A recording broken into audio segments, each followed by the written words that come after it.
Hello, দেখো আমার কড়াইও গরম হয়ে গেছে, সরষের তেলও গরম হয়ে গেছে। আমি সরষের তেল দিয়েছি। আমি আজকে বানাবো পুঁই শাকের ল্যাবড়া। এই আছে তোমার 5 ফোড়ন আর শুকনো লঙ্কা, এইটাই আমি ফোড়ন দেবো। দেখো আমার তেল গরম হয়ে গেছে।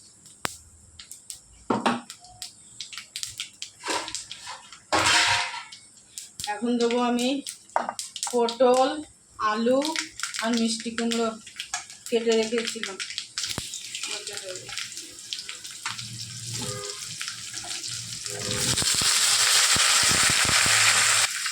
আমার হালকা ভাজা ভাজা হয়ে গেছে।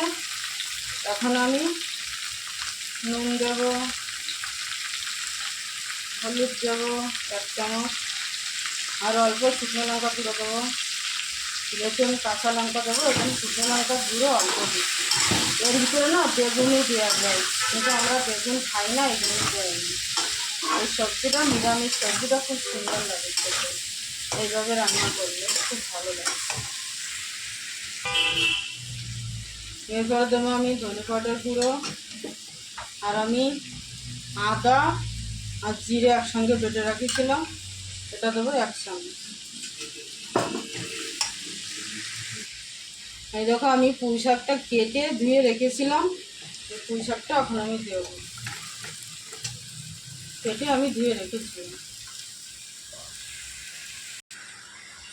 পুঁই শাকের ল্যাবড়াটা অনেকক্ষণ কষানো লাগে, আমি একটু কষিয়ে নিচ্ছি, গ্যাসটা কম করে। এখন আমি ঢেকে দিই।